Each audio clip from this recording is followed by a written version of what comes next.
On this week's Second Week Cinema, we pay our respects to PlayStation 2. We talk about taking an improv class and tell you about a concert you can't miss. I talk about Overwatch yet again. And our review of Onward. All coming up on the Seg-Way Podcast.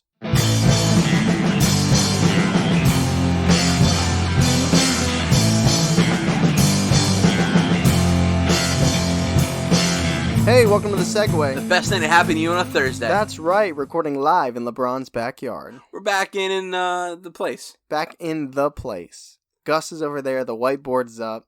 Yeah. It feels good to be home. Paolo's not upstairs trying to kill us. That's true. Yeah. I want to give a shout out to Willem, Drogo, and Darkness Lamp Shadian. None of that will make sense until next month. But I played my first tabletop, real immersive tabletop game, which is going to be all about our Week 3 VIP for April, which I'm super excited about. You got invited to one. I did get invited to one. It was very nice to be invited. So that'll be our Week 3 VIP in April. So not to jump too far ahead, but just quick plug. Roll to Forge, Jeremy Gage. Check him out if you're into tabletop, D&D, Dungeon World, Dragon World, He is Underworld. such a good DM. Not Underworld. No, director. Yeah, director. He's such a good director. He doesn't like being the master. Right. Director. Cut. Okay, I was going to make this a segment, and it's not going to be a segment because it's very, very fast. I'm going to make this incredibly fast. I'm ready. It's already almost over.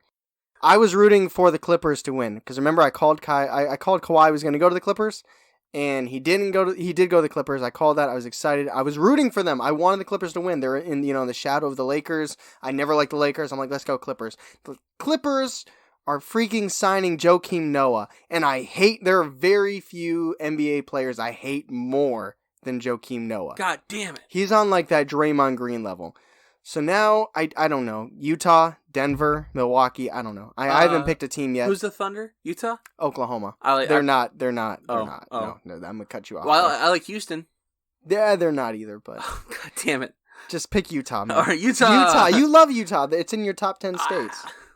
So you're driving, right? And you decide that you're going to let this guy who's stuck in the wrong place. He's stuck in the wrong place. You're going to let him in front of you. I don't think I am, but I think you did. I did that today. Okay. You know what this fucker did? Huh. Didn't wave at me or nothing. He just went, No? Did he flip you off? He didn't even put a signal on. Oh. He just went over. He didn't flip me off, but he didn't even wave to me.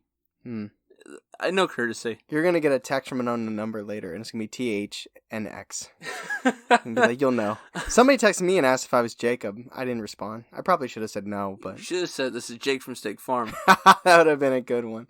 I think you told me to say that in the moment, too, because I think I said that before. I hope I did. Somebody told me to say that. I think it was you. Did you... And we're going to talk about this. Actually, you know what? I'm going to save this for second week scene. Woo! Let's move on. Do you remember when you got your first PlayStation 2? Yeah. I do too. It was for my birthday. It was for Christmas, I think, for me. I think it was 02 for me. 02? Yeah. I got mine the year it came out. Was that 2000? 2000. Yeah, 2000. March. Well, wait a minute.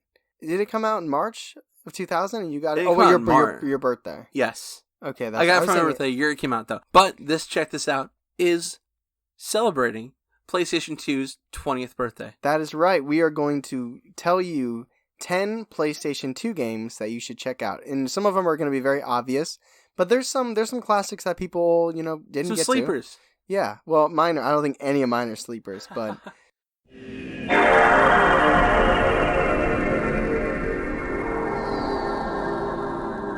So, my number one. I've mentioned the anime on here before. Full Metal Alchemist, the game. Yes. I love that game. It came out in 2003. When did the series come out?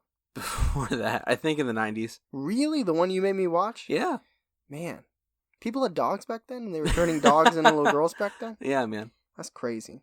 Okay. Number 2, Resident Evil 4. I saw it coming. Oh, yeah. It came out in 2005. I remember I did not want to get this game. Really? Because there were no zombies in it. Oh. And I was like, nah, I ain't doing that. My buddy's like, dude, you gotta do it. You gotta do it. I'm like, there's no zombies. He's like, man, you got to. I was like, okay. Dude, I got it for Christmas the same year my sister got Guitar Hero 2. So we were just bouncing between Resident Evil 4 and Guitar Hero 2. One of my best Christmases ever in my life. I got so addicted to this game that every like 3 or 4 months I would have to like restart it. It's unfortunately one of those games where I think the farther you get in the game, the less interesting it gets. Like I think there's like 3 worlds. You go from like a rural town to a castle to an island, and they go from favorite to least favorite. So I always kind of stop before I get to the end. But I love Resident Evil 4. Number three. I get so confused. 3. This game is Sly Cooper. Ah, did you ever play Sly Cooper? Fox. Yeah. No. Well, he's a raccoon. Same thing. I promise you, it's the same thing. This game came out in 2002. I have this distinct memory of listening to music on my CD player. Yeah. Trying to beat the boss battle. Was that you? That was a cat. Okay. It sounded like you went, huh? I was like, geez, what kind of boss battle was this? It was a crocodile. You know what my memory of Sly Cooper is? No. You remember back when you would get a game and it would have a pamphlet inside? Yeah. And then like either in the pamphlet or on the back of the pamphlet, it would have like, it would be promoting another game. Yeah. I don't know what game it would have been. It could have been Crash. Could have been anything. Could have been anything. But I remember seeing Sly Cooper on the back of it. I'm like, oh, there's a game I'm never going to play. Really? Yeah. Not my cup of tea. I guess. Number 4. This was tough because 2 of these came out, technically 3, but 2 of the main series came out on the PlayStation 2 platform. But I picked Metal Gear Solid Snake Eater. I think it's 3 technically. Metal Gear Solid 3 Snake Eater. This game blew my mind. I still think, this game came out in 2004. I still think the graphics hold up. Like really? they're not obviously they're not PlayStation 4 or PlayStation 5 in the future graphics.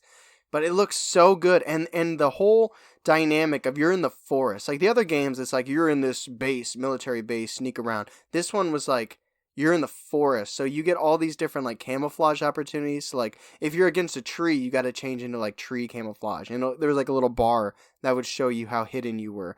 And like if you roll into mud, you got to put on your brown. It was just crazy. And like there's the put on your brown. Yeah, put on your nice khaki pants. But like you also could like kill animals and eat them because like when you were getting hungry or your energy was getting low, you'd find snakes or toads or frogs, and some of them would be poisonous. Some of them would give you good health. Man, how intricate that game was just absolutely mind blowing for the time. And I remember my sister and I just destroyed that game during Christmas break. You gotta forgive me for yawning. I'm tired. Wake your ass up. All right, number 5. We all played Call of Duty. Well, I didn't. Most of us play Call of Duty. 99% of the world. This is not Call of Duty, though. Is that arrogant of me to think I'm 1% of the world? This game is called Medal of Honor European Assault. I did play Medal of Honor. You fucking really? Not this one. It was okay. a PlayStation 1 game, but I did. I love this this title. It was so good. It came out in 2002 also. I don't know, something about this like level just stuck in my mind. It was a pistol. Yeah. And it was like going through, I think, a train station. It was so cool. It's stuck in your mind, but you don't remember much where you were. That's all I remember. Just the pistol. Man. I remember the boxes being stacked up. Pistol Pete Charlie. It was cool. All right, number 6. Is that right, or is it 7? It must be 6. Yeah. This was one of the biggest games that ever came out on PlayStation 2. There's a very good chance the majority of you have played it. Though 99% of you have played this game, I'm sure. Grand Theft Auto San Andreas. I lost summers to this game, and no, I didn't mess up there. I mean summers. Like when I was 12 years old when this came out in 2004, and my sister and I would literally wake up, have breakfast, play this game until like 4 or 5, or whatever, maybe like 12, eat lunch, play it until 5, eat dinner, and then play it until like midnight. Like this game was so immersive. The missions take forever. You can change your clothes. You have to go out and eat. You can fly a plane. You can go to driving school. You can go to flying school. You can take over the different territories. Like, I just remember, how immersive the map was. Like, this map, like, now people expect big maps, with, like, Red Dead or whatever, which is, still Rockstar. But, like, the way they mocked Los Angeles, San Francisco, and Las Vegas. But it was just, it's just absolutely amazing how immersive it was. And it was so ahead of it the times. I literally lost so much of my life playing this game. Probably it's not the most I've ever played a game. I think Left 4 Dead probably takes that at this point. But man, I still quote it, and so many people do. Like the Big Smoke, I'll have 2 number 9s. A number 9 lodge. You know what I'm talking about. I actually have never played that game. But you know what I'm talking about. I have no idea. I'll show you. About. But okay. I just imagine your mom just washing dishes. Like, I hope they're okay. Well, they dropped the F word everywhere. But I literally spent 2 hours playing pool in a bar. Like, making money in the game. Like, swindling people playing pool. And my mom walked by and she's like, wow, that's really what a bar looks like. Crazy thing hit me, though. Because it came out in 2004. And it takes place in 92, which was the year I was born. And so in 2016, I had this moment of realization where 2004 was as close to when the game takes place as 2016 was from when the game came out. Does that make sense? Do you know what I'm saying? Yes. And that hit me, and I was like, wow. Because it seemed like it way in the past. Oh, the 90s, 92. You know, this game is 2004. And then in 2016, it's like, oh my God. Here we are. And now it's 4 years later. Yep. That's crazy. Number 7. Speaking of Rockstar, the only Rockstar game that I actually like is Bully. Oh, yes. Is that 2006? Yes, it is. That was you know what, that game came close. Yeah, I was concerned that I told you there might be one crossover. That's what I thought it might be. Because I know you like Bully too. A lot, dude, a lot. The skateboard, man. Great game. This is a great game. Too cartoony for me, but it makes sense because you're kids. The only Rockstar game I liked. Really? Yeah. I don't like any other ones. Did you get the special edition with like the extra classes? No, I just got the normal. Yeah. I actually more recently downloaded it, but I like that the seasons change in that game. Yeah, that was one of the cool things about it. Like with the chapters, right? Mm-hmm. Yeah. And like the English class was so much fun trying to guess the words. I was going to say the English class actually infuriated me the most. Really? Yeah. Well, look at you now. English. I know, right? It was, one of the funny things about that game is I was swimming in the water because you had to find those Grotto and Gremlin cards. Mm-hmm.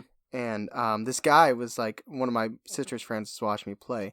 And he was just being kind of like, like whatever. He was like, I bet when you get out, you won't be dripping wet. And he was. Yeah. Like, I remember that was the type of... But that's Rockstar, man. Number 8. Let's stay on that Rockstar train. You convinced me. I was between two games that I wasn't sure which one's going to make the list. So I'm going to say this one.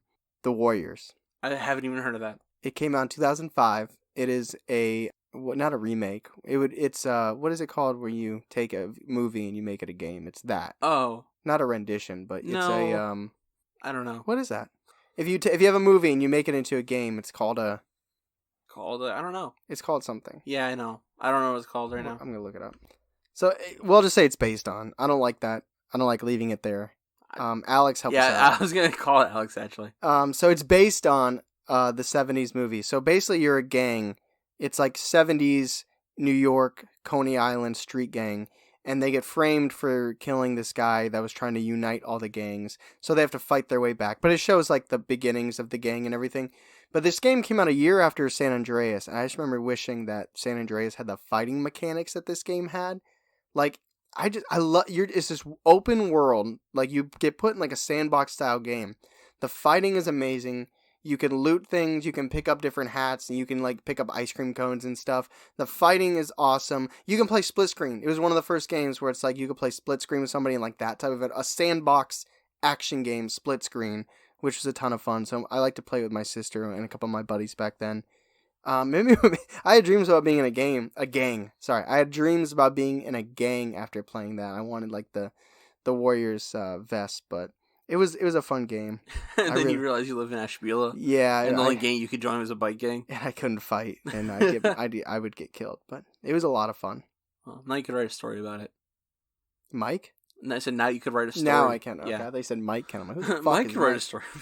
Number 9, full disclosure. I did not finish this game.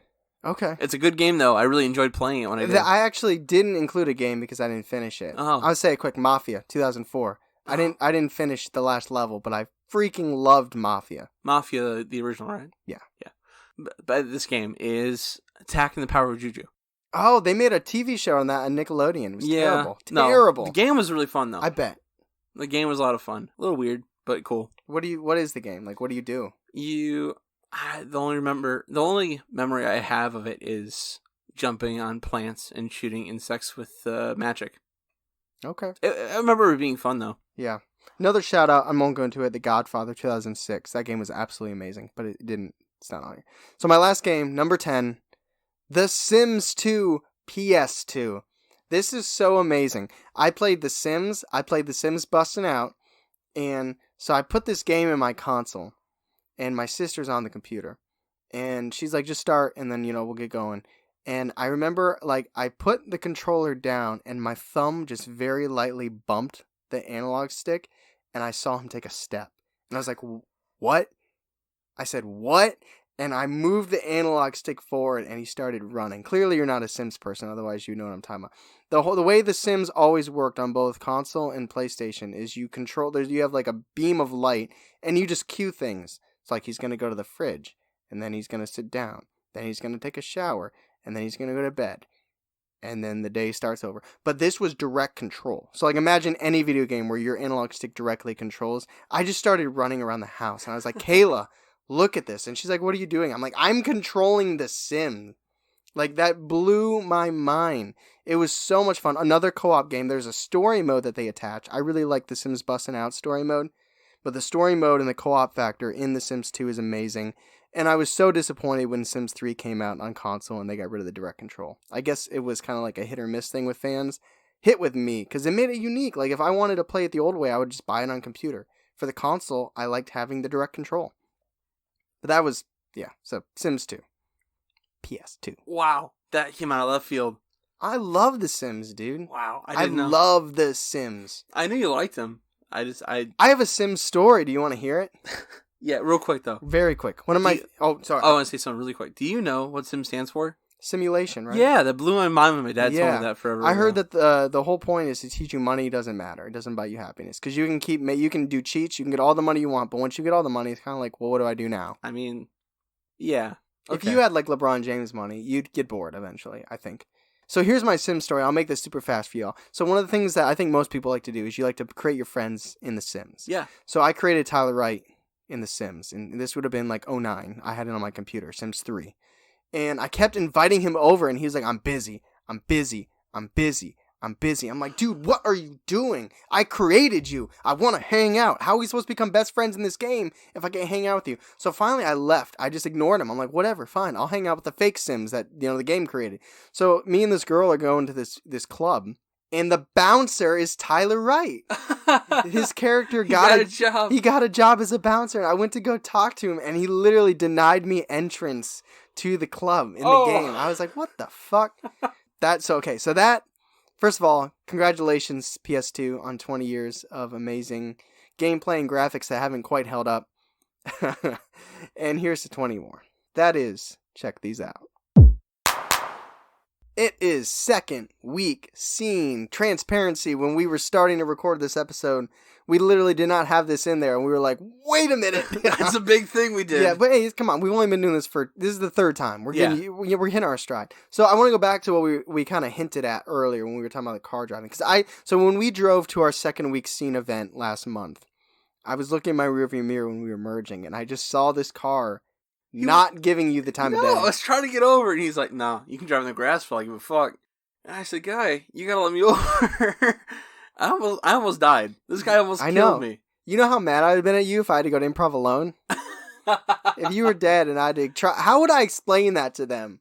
To Sarah? Yeah. I think you'd get on Facebook Messenger or Instagram Messenger and tell her, my co-host just died and I think I have to witness it. Does he get a refund? That's what that would have been the subject. Can I get his refund? Which I would have broke even.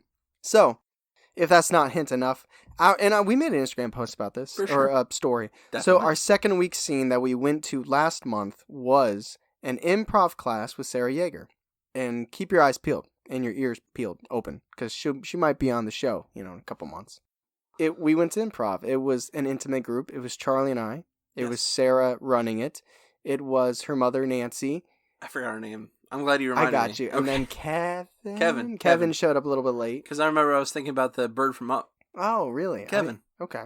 Was that it? Yes, it was. Okay.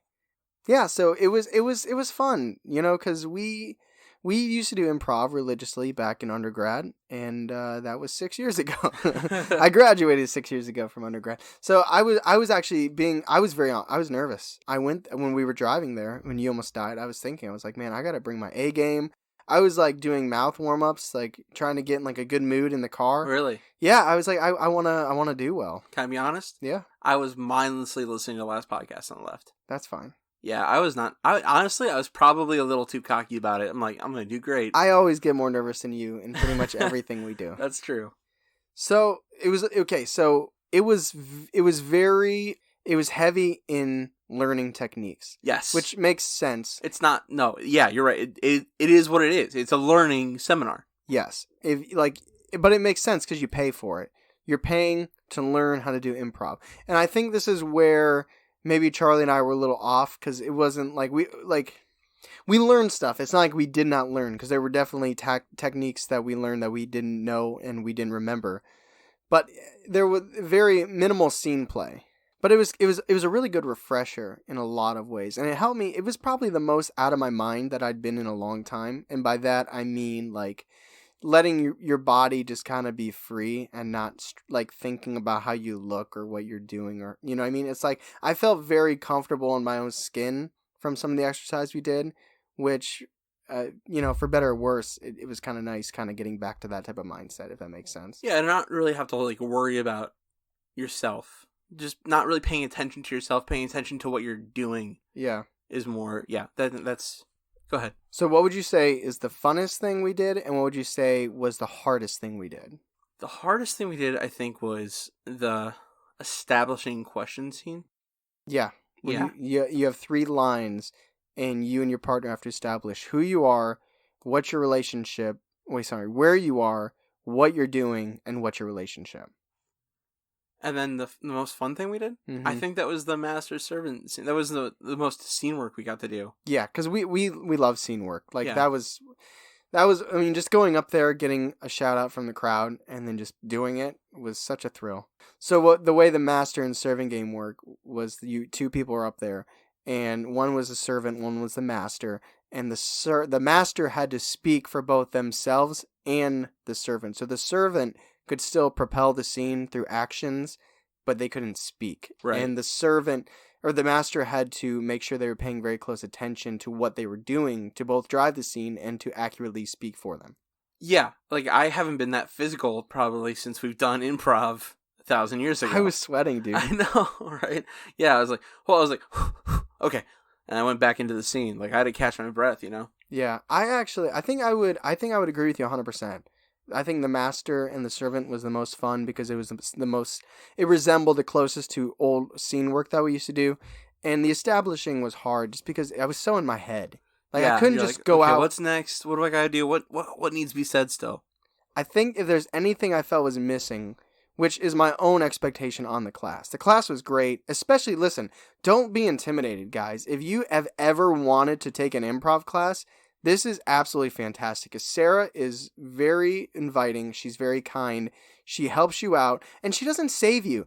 If you're out there flailing, she's going to let you figure it out, and I think that's the mark of a good instructor. She's great at getting you out of your head. Yeah. Yeah, she's great at getting you into the moment and stop thinking about yourself. I think that's where she's probably the strongest. Absolutely. So if you want to do improv with water wings, don't go to her because class. I did a pedophile joke in front of her mother. Oh my god, that was... Okay, let's talk about that really quick, because I texted you. I'm like, I'm so happy. So somebody starts a scene, like, let's say, hey, I'm a tree, and then 2 people have to add to it. Like, I'm an acorn, I'm a squirrel. And then whoever started the scene, the tree, has to pick one of the 2 to go. So somebody was a little kid, her mom. Yeah. Her mom was a little kid, and then Charlie was a creeper van, a pedophile van, and then I added in the candy that he has. So therefore, she had to either choose to go in the van or to take the candy. Yeah. That made me so happy. You tested the waters there. I respect you for that. I was like, that's perfect. It's so perfect. I know there was kind of like that, thing, but Yeah. I liked it. But I'm like Sarah let me get into that space, and I appreciate that. Yes. But I think, like I said, that it's a great instruction improv class for new people. If you've never done before, dive into this, and even if you're experienced, it's still fun and you should absolutely do it. I think an expectation I put on it, and I love the prompt. I like going out there not knowing the structure of either the game or the scene, but not knowing the content, and you getting a phrase or a word and having on the spot to craft it. I think that was the only thing missing for me. Because everything else, like, we knew the gameplay elements and the structure, but we could have been crafting the whole scene in our head before we got up there. Like, oh, I want to do a scene where you're at an aquarium and somebody wants to buy a shark. And without a prompt, like, you can do that if nobody gives you a prompt, but then you go up there and their prompt's potato. You can't do it. But in that workshop, we weren't given a prompt. So I felt like, it almost felt like I wasn't on the fly as much, but that's not what she's the instructor. And what is she teaching you? She's teaching you to listen, to be, aware of your partner, to be in the moment, in the scene. So maybe in her next class or down the line, she would get to something with prompts. Yeah. That's just a personal thing that I brought that I love about improv that we didn't get to, but that's okay. That's me. That's not on her. Yeah, she was really teaching that yes and rule, that golden rule of improv. The golden rule. To always accept and add to. So, that was our second week scene from February that we told you we were going to go to. That we're going to go to. So, now we're going to tell you about our second week scene for this month, which takes place next week. An exact week from today. From when you are listening to this, It is an exact week. March 19th. Will also be our week 3 I was VIP. gonna say, if you want to... Oh, yeah. But we're gonna promote this ahead of time. So the first time, we're not gonna ask you to go to an event and then you hear the interview the same day, which you will. But we're gonna promote this ahead of time. Guy Snowdon and the Citizens. They are a band that reached out to us, so we will be doing the interview next Thursday. And the event that we will be going to and supporting is their headlining gig. It's at the Box Supper Club, March 19th, 2020, 7:30 in Cleveland. So Guy Snowdon, I can't stop thinking about Guy Fawkes and the hacker. I don't know what that is. Remember the Oh, okay. the 5th of November? Yeah. That's Guy Fawkes from V for Vendetta. Gotcha. So Guy Fawkes and then Snowdon, the hacker, like together. That's what I thought it was. Is that 2004? 2002? When Snowdon did his thing? No, that movie came out. Oh, V for Vendetta? Yeah. I don't know. I'm going to say either 2002 or 2004. We don't have to check right now. So that's just, going forward. Okay. So they're a rock band. They're British, right? He's British? He is British as far as I know. They're more of a heavier band, but if you listen to the vocals, it gives me very 80s vibes. I don't know if that's what they want me to say. We haven't talked to him yet. I'm just telling you by what I feel. But he's got range, y'all. Oh, yeah, for sure. He's got range. Real highs. Yes, I love Bon Jovi personally, and I definitely got a Bon Jovi feel from it, but heavier. The music-wise. Like Iron Maiden, maybe? Is that a reach? I think so. Okay. They just claim to be a rock band. It kind of felt like hair rock to me, honestly. Hair rock? Yeah. Like it's Bon not like Jovi? a diss or anything. It's like just Iron kind of how... Maiden? Yeah, well, not really Iron Maiden. Okay. Iron Maiden's a different thing. Yeah, okay. That's fair. Yeah. So they're going to be playing original songs, but also for you people that are huge Beatles fans out there, this is a great opportunity to hear some Beatles songs live, because on top of their original music, they're going to be doing John Lennon music and the Beatles music. I'll be honest, I'm not a big Beatles fan. Me neither. He's not either. But we're not going for the Beatles or John Lennon. We are going for Guy Snowdon and the Citizens. So check our Instagram, check our Facebook. We're going to be putting some posts to them, some videos to them, and their headlining event at the Music Box Supper Club will be March 19th, 2020 at 7:30. Tickets are available. We will post the link when this episode comes out. And make sure you guys stick around for our interview, because they will be our March Week 3 VIPs. And we'll be there too. We will be there. So if you want to go and see them and see us, you can do that. Yeah, we can hair metal out with you guys. Yeah, I'll start growing my hair out now. I'm going to get a wig. Dude, will you? Yeah, I'll do it. I'll get a wig. Okay, listen. If we get 15 likes on a post, I'm gonna make a post specifically about Charlie wearing a wig. If we can get 15 likes on that post, Charlie will wear a freaking wig. Absolutely. Yes. So please like that post when it comes out and be ready for that. So this segment is called NPC Ideology. The last time we did NPC Ideology, do you remember what it was about? Was it about Overwatch? There was one in between. Yeah. Wait, what was the comparison between PlayStation and Xbox? Was that Nerd Notes or was that NPC? That might have been NPC. There was there was another NPC. I think it was a short one you did. I don't remember what it was about though. I did one on Dungeon Masters. Maybe. Anyway, this one, I know I did one before about Overwatch, but there's been a big update. In this 2020. In this crazy year. In this 21st competitive season, they have now rearranged their structure again. Do you remember when I was talking about Sigma? And the 222 lock. And 222 the dude lock. does not wear shoes. He's crazy. Sigma actually got nerfed a little bit since the last time I talked about him. What does that mean? They weakened him. His shield is less, and his health is a little less, too. I imagine him having Nerf gun out there. I've been nerfed. No, that's Jeff Kaplan. Nerfing. I don't know what you're talking about. Nerfing. He's nerfing everybody. Scruffy looking Nerf herder. That's a Star Wars joke. So, 222 lock. Actually, I wrote an article about this, and I mentioned in my last nerd notes where I talk about 222. And in the article, I said I actually... You're wrong. I regret what I said. You said you were dead wrong. I did. It actually is working a lot better than I thought it was going to. I thought it was going to be kind of like a... What's the word? Not diffusing, but like... Diffusing. No. Based on...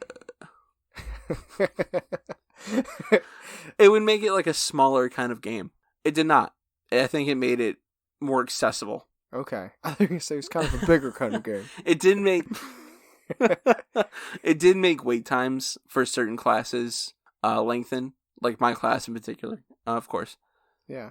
So it's teaching you patience. It is real world skills. Yeah, exactly. But this new component is called Hero Pool, like Deadpool. Pool or pool? Pool. Pool. And what that means is, so in the competitive season, they picked 4 characters who I don't know if they pick at random or if they like examine the meta. Is this the competitive season? Like, did we just get out of the off season? Like the trades happened, free agency's over, now it's the competitive season? The competitive season it only takes like a week break. Okay. Between seasons. What do people do between those weeks? Play quick play. But this competitive season, I don't know if they examine who is strong in the meta or who is not, but they pick 4 characters for 2 weeks and they take them out of the game and you can't play as them for the competitive season. Okay. And I don't like this idea at all. I think it's limiting. I think it's... Is it kind of like taking the game and like making it like smaller? Yeah. Like 222 lock? Yeah. I do. I think there's Did actually... they take away your character? Well, I mean, one of them.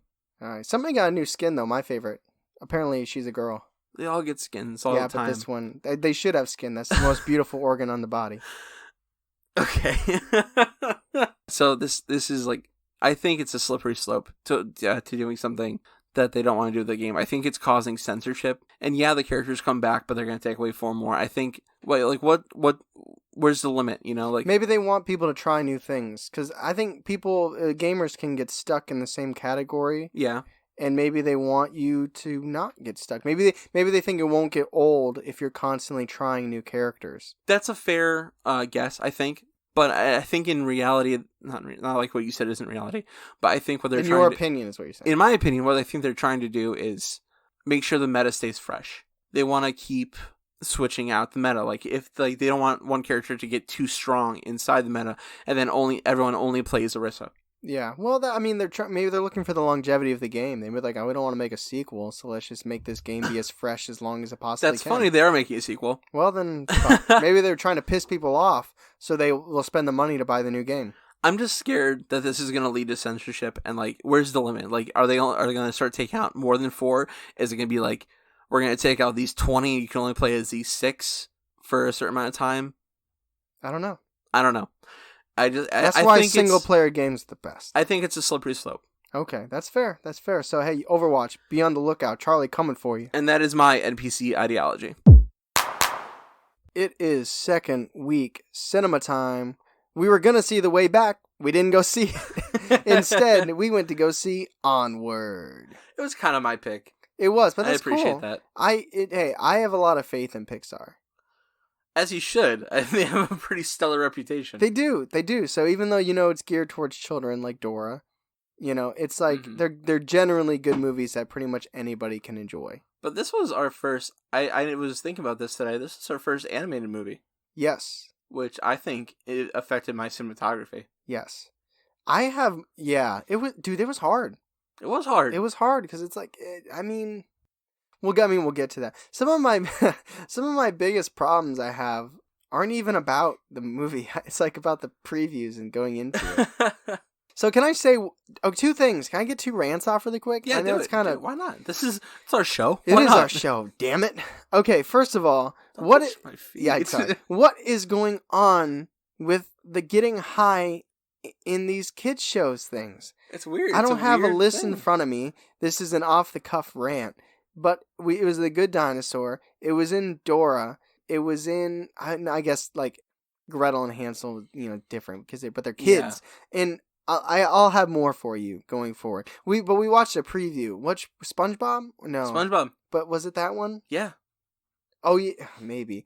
I don't know. But so that and then another thing. What is up with Scooby-Doo? Yeah. Was it Scooby-Doo? Is SpongeBob or Scooby-Doo? I don't know. What is up with all these origin stories happening right now?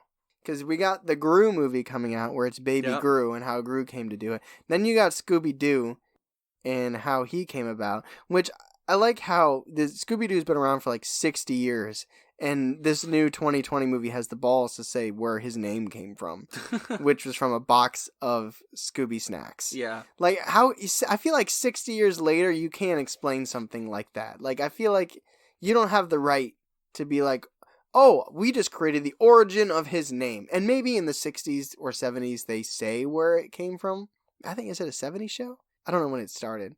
I don't know. Forever ago. Yeah. So maybe back then they made that joke in an old TV show or something. I don't know. But it seemed ballsy to me. But an origin story with SpongeBob and Gary. Like, I don't think the whole movie isn't about that. It was a scene of it. But that's when it hit me. It's like, why are we seeing all these... Well, I'm telling you, I saw it in the movie theater. I think it's Baby Yoda. You think so? I do. The Baby Yoda craze? Yeah. That's a good hypothesis. But anyway, we are here to talk about Onward, so let us begin. Plot. So, a quick summary of the movie.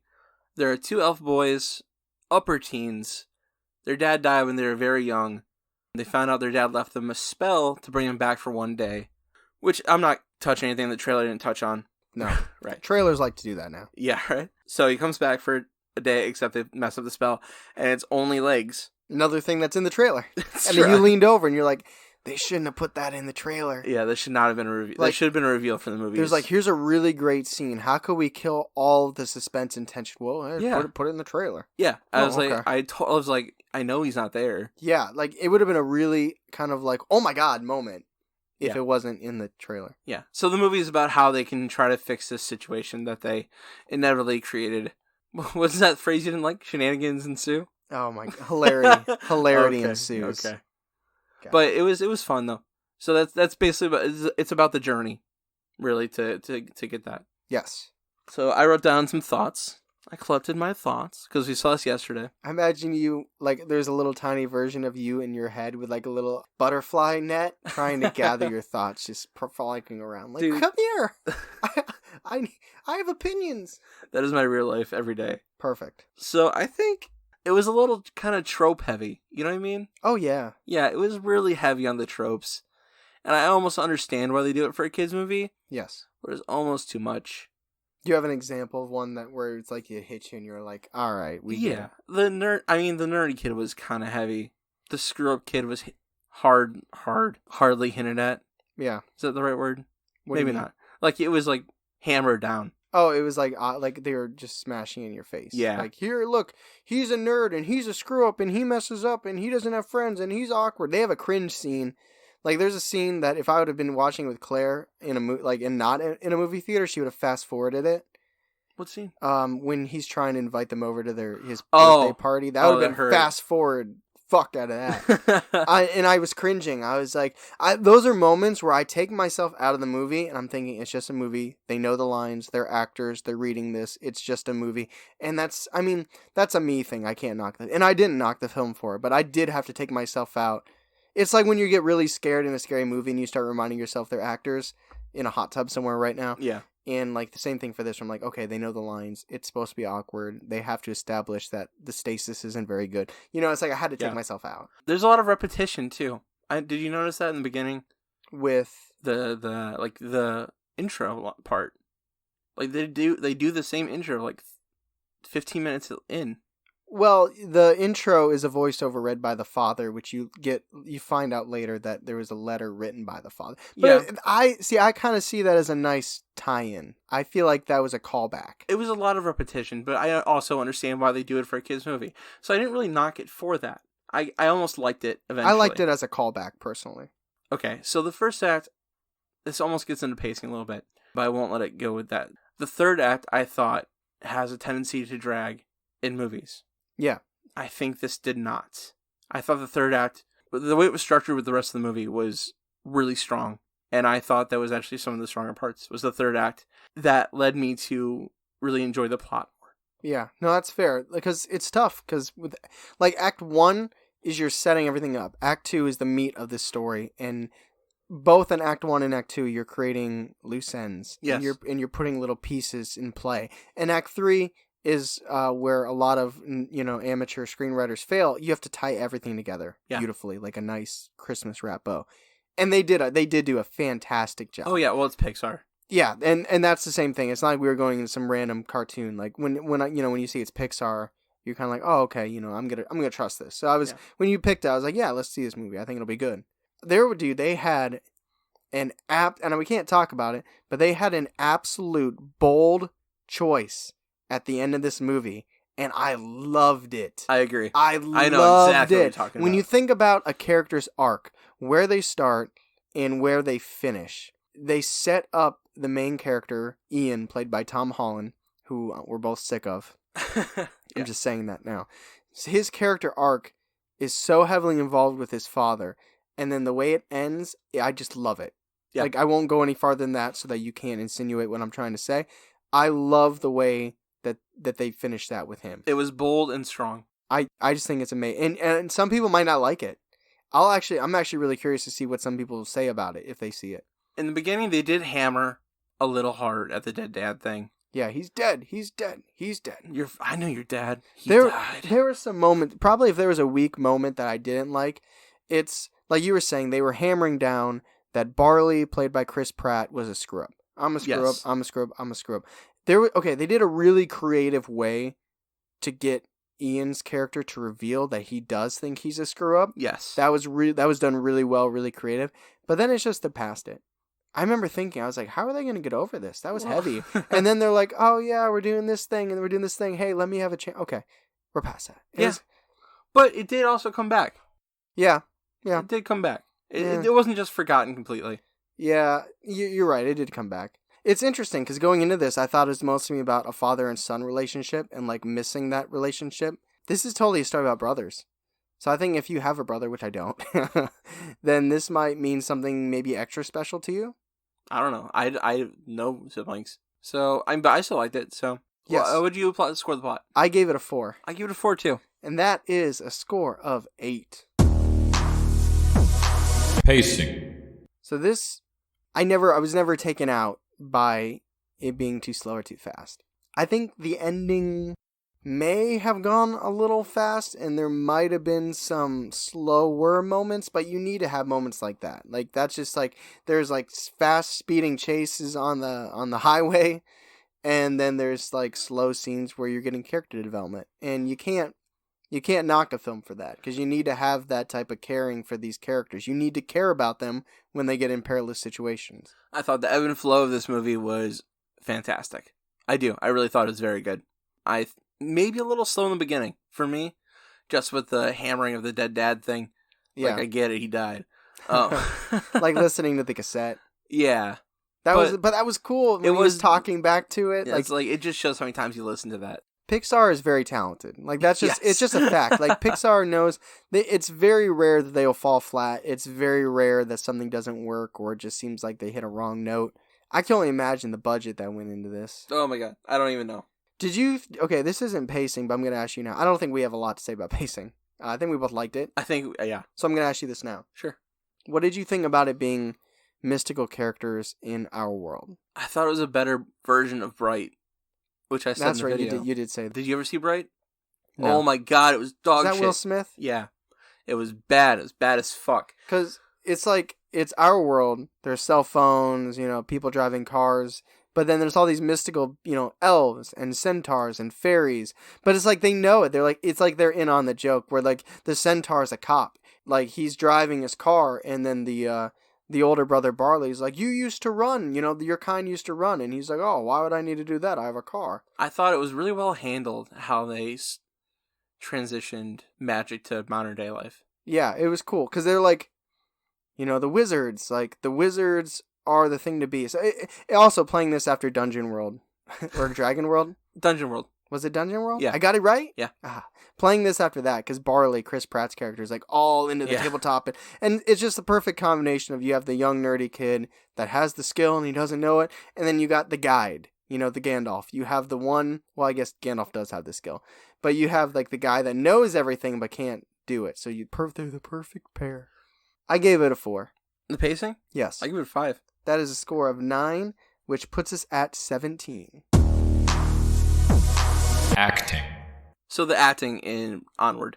I thought Chris Pratt was acting like Jack Black. Yes. And I thought Tom Holland was acting American. Yeah, can he just get some British roles? Listen, there are so many American actors, and I'm not trying to be nationalist here, because he's fine. Obviously, he is fine. He lands really well with the crowd, that's fine. But, like, there's, like, get the man a British role. He was like, do you remember when, I don't know her real name, the girl that played Maggie on The Walking Dead, she was using her fake American Southern accent for The Walking Dead. Yeah. And then she got a role in a scary movie that takes place in England. Yeah. And she had a fake American accent again. You're putting a British girl in Great Britain, but because of the role, she has to have an American accent. Like, I was like, what is happening? Like, this dude has so many American roles. I'm like, and maybe he has a lot. I don't know. Because honestly, I'm not a fan. He's Sony and Disney's kind of like servant boy now. You know why I'm not a fan? Because I've watched interviews. And he seems not genuine at all. Smug little fuck. Yeah, kind of. I've seen interviews with him and Jake Gyllenhaal, and I don't think it's just a play. Like, oh, Jake's being silly, and he's being like, I don't know what this guy's talking about. No, he's just smug. What is happening? And why are perms coming back? I don't know, man. Dude, if you're... Corey Matthews. No. I think so. That Boy Meets World? Yeah. No. That was in the 90s. I'm saying guys now have shaved heads and permed hair. And Claire's the first one that put me onto this. And I saw 2 guys at Target yesterday that had that hair. And freaking Ian from Onward had that hair. I think they wanted Tom Holland from the start. And I think they modeled it. And then they wanted Jack Black from the start. And then he denied it. And then they went and got Chris Pratt. Yeah, but I will say this. I think the mom did really well. She did. She was more of a character than I was expecting. Yeah. I was expecting the boys to go off. Like Pokemon, out of here. Yeah, Mom's gone. and then it's like out of sight, out of mind. Because it's like one of those movies where it's like, oh, when you, like, and you know what? I give them credit for this. Because sometimes you're like, where are the parents for all this? This off-the-wall story with kids. And they're like, where are the parents? Yeah, back to plot real quick. The A plot was less entertaining than the B plot. I thought that was more fun. You thought the moms was more fun? I thought it was more fun, yeah. I disagree, but that's... they were both good. They're both good. Julia Louis Dreyfus. I don't know how to say her name, but she was very good. Dreyfus. The Manticore? No, the mom. The mom. That was all one name? Julia. You said one name just now. Julia is the first name. Yes. Louis Dreyfus. One person. Yes. Wow. Person. That's crazy. I thought she was a strong actress. Yeah, it was very fine. I gave it a score of 3. I give it a 32. Okay, that is a 3 score. as well, not 32. Score of... I give it a 32. That is a score of 6, which puts us at LeBron James, 23. Cinematography. All right, this is animated. This is cinematography. This is difficult. I actually looked up a definition of cinematography today to see how I could apply it to this movie. What did you find? I found it's the art of making films. That's the definition. That's it? There's more. Oh. And that means like what the camera does, not just like how big the background is or like what it shows. It's how it's showing it, like what lens types it uses. And they didn't really switch lens types in this because that's not a thing. Yeah. But so what I came to the conclusion was the cinematography in this, a lot of the comedy came from physical humor, which I found strange for an animated movie. But I think the cinematography showed off the physical comedy in a way that I wasn't expecting. Do you have a scene? Yeah, absolutely. Okay, let's hear it. So like it's like while Tom Holland and Ian and the brother Barley. Ian and Barley are talking to the Manticore, you see like the motion going on behind it, and I think does she hit the Manticore? The stuffed Manticore or the? Yeah, I think so. I thought that was a funny example. The Manticore's dungeon, the whole thing was hilarious. And I think that's through the cinematography because of how we see the world kind of revolve around her hectic life. Okay. Does that make sense? Yeah, Am I making sense? Yeah. Man, when he's like, we have the map, and Kayla finished it for us. So that was funny. so funny. There were a couple moments that I thought of cinematography that I thought were really done, exceptionally well. There were a couple times where they were driving, and they would show the sky, and the sky looked beautiful. And I have a thing for stars, like stars, moons, like that's one of my things. I love that, and it looked beautiful. It wasn't a shooting star. That's a good quote right there. It was also, I pay attention to nighttime versus daytime. And, well, let me ask you, is it giving away to include the timeline? Is that too much? I won't say it. In the trailer. It is in the trailer. One day? That's yes. It doesn't matter. It actually has nothing to do with what I'm saying. But, like, I was enjoying the nighttime so much. This movie, Onward, did a really good job making me feel like I was on an adventure. Yeah. Because I was sad when the nighttime was gone. I was enjoying, and like I remember I took myself out of the movie twice.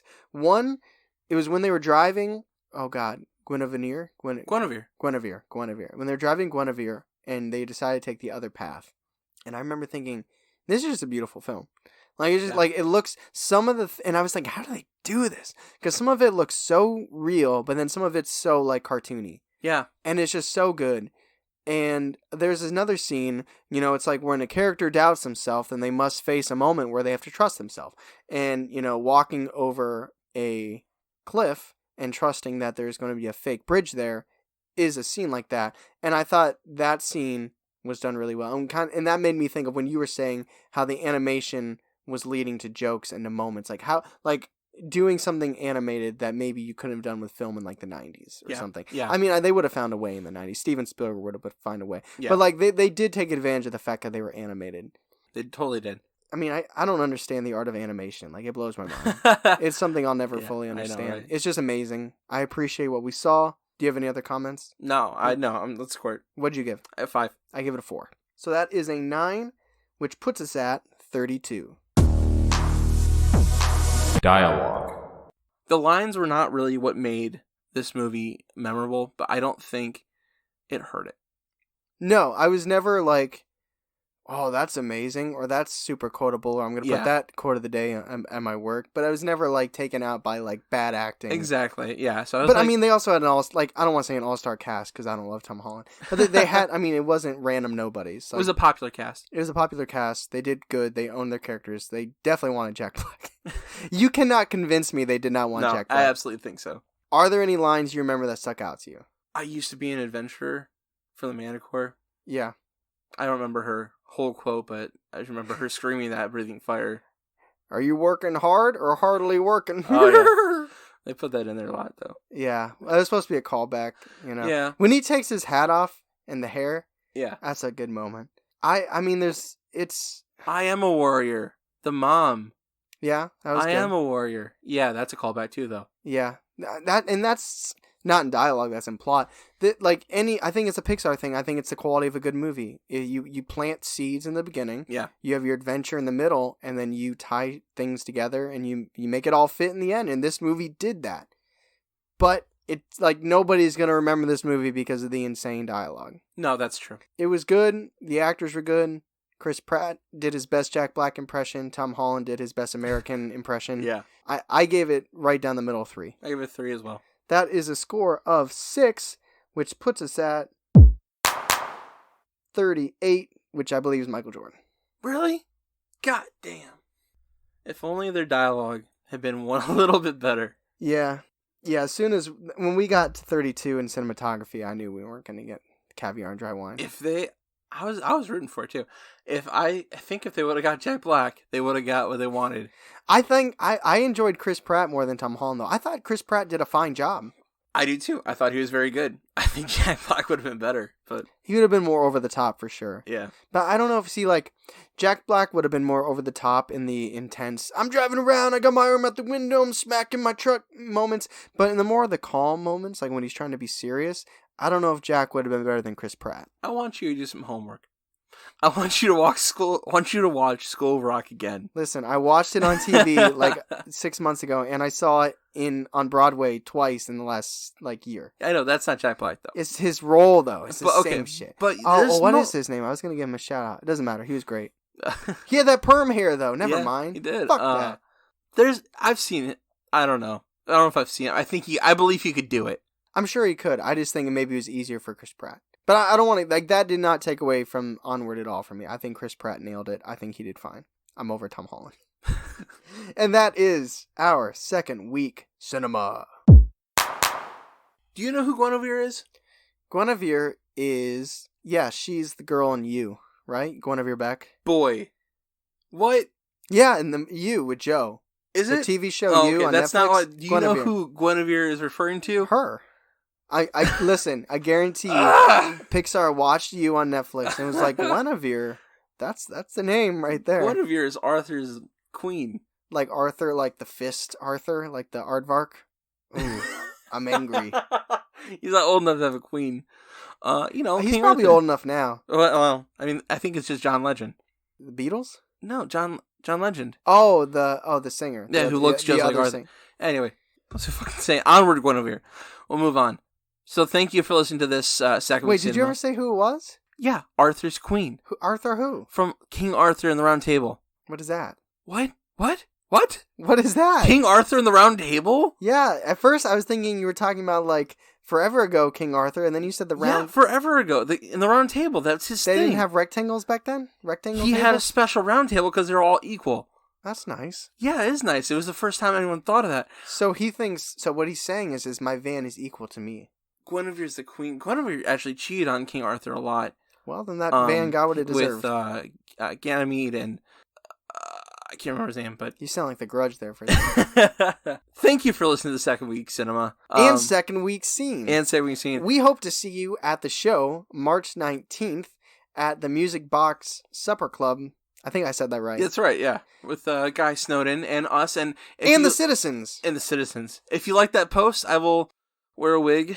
If you get 15 likes. If they can be hearts, likes, laughs. If we get 15 engagements. 15 angry faces. I know, he said that's a low bar, I really want to see Charlie with a wig headbanging. Can you throw it on stage, Adam? Sure. Perfect. I don't have to wear it the whole time. That's fine. Another way to make sure that happens is by liking and subscribing to the Seg-Way Podcast and leaving a 5-star review. That's right. If you leave a 4, I'm going to find you. I will find you, and I will kill you, and then delete your review. Leave a 5-star review instead. That's what he's going to do. And he will find you. He will. He found me. Well, you guys heard the story about how we met. That was on Locals, right? Yeah, and you all should have listened to that. As always, thank you guys so much for listening. This is The Seg-Way. The best thing to happen to you on a Thursday.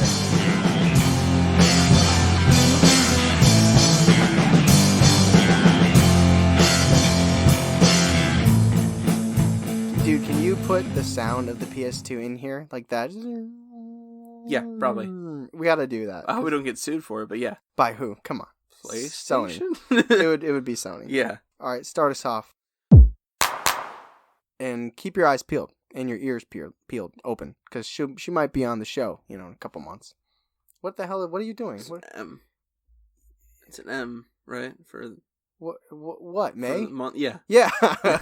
Yeah. Okay. If you want to give it away, yes. No. I'll take that out. Maybe.